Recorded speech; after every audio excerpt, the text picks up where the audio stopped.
everyone, jumpa bersama saya di mata kuliah Sistem Informasi Manajemen.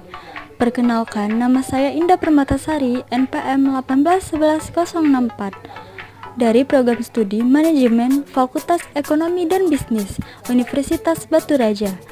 Dalam materi kali ini, saya akan membahas tentang menggunakan teknologi informasi dalam menjalankan perdagangan elektronik atau yang disebut juga e-commerce.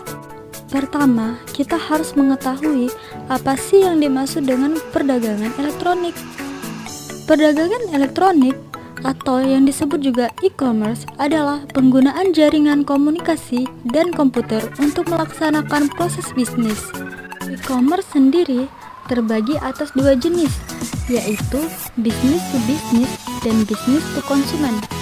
Business to business mengacu pada transaksi antar bisnis di mana tidak ada pihak yang menjadi konsumen akhir. Sedangkan business to consumer mengacu pada transaksi-transaksi yang terjadi antara sebuah bisnis dan konsumen akhir produk.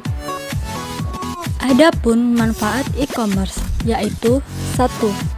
Mempermudah komunikasi antara produsen dan konsumen. 2. Mempermudah pemasaran dan promosi barang atau jasa. 3. Memperluas jangkauan calon konsumen dengan pasar yang luas. 4. Mempermudah proses penjualan dan pembelian. 5. Mempermudah pembayaran karena dapat dilakukan secara online. Namun, di sisi lain, ada kendala dari e-commerce seperti biaya yang tinggi, kekhawatiran akan masalah keamanan, peranti lunak yang belum mapan atau belum tersedia. Nah, adapun contoh perusahaan yang bergerak di bidang e-commerce seperti OLX, Tokopedia, Bukalapak, Shopee, dan lain-lain. Ruang lingkup e-commerce. E-commerce bersifat dinamis dan ruang lingkup pengaruhnya dapat berubah dalam waktu beberapa bulan karena sangat lebarnya spektrum proses dari transaksi jual beli yang ada. Sangat sulit menentukan ruang lingkup atau batasan dari dominan e-commerce. Baik, selanjutnya kita akan mempelajari tentang sistem interorganisasional.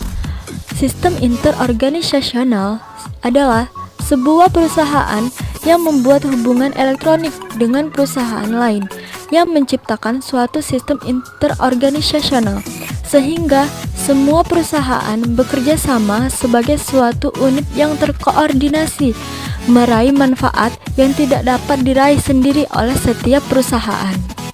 Manfaat dari sistem interorganisasional yaitu 1.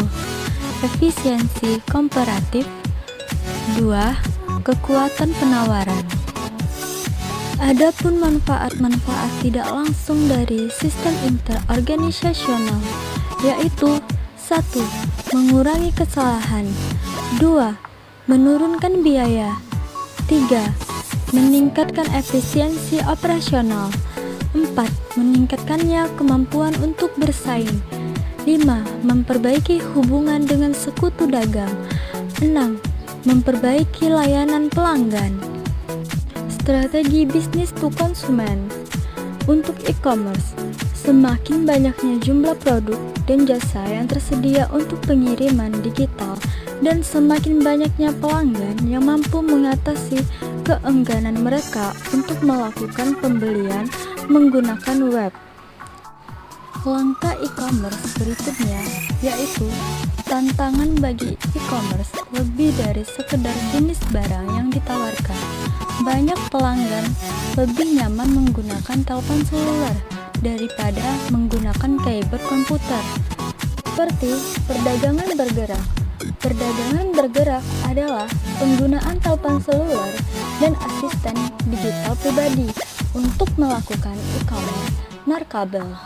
Dan seperti nirkabel berkelas bisnis di semua tempat, hotspot internet kabel cukup memadai untuk menggunakan web umum maupun pribadi.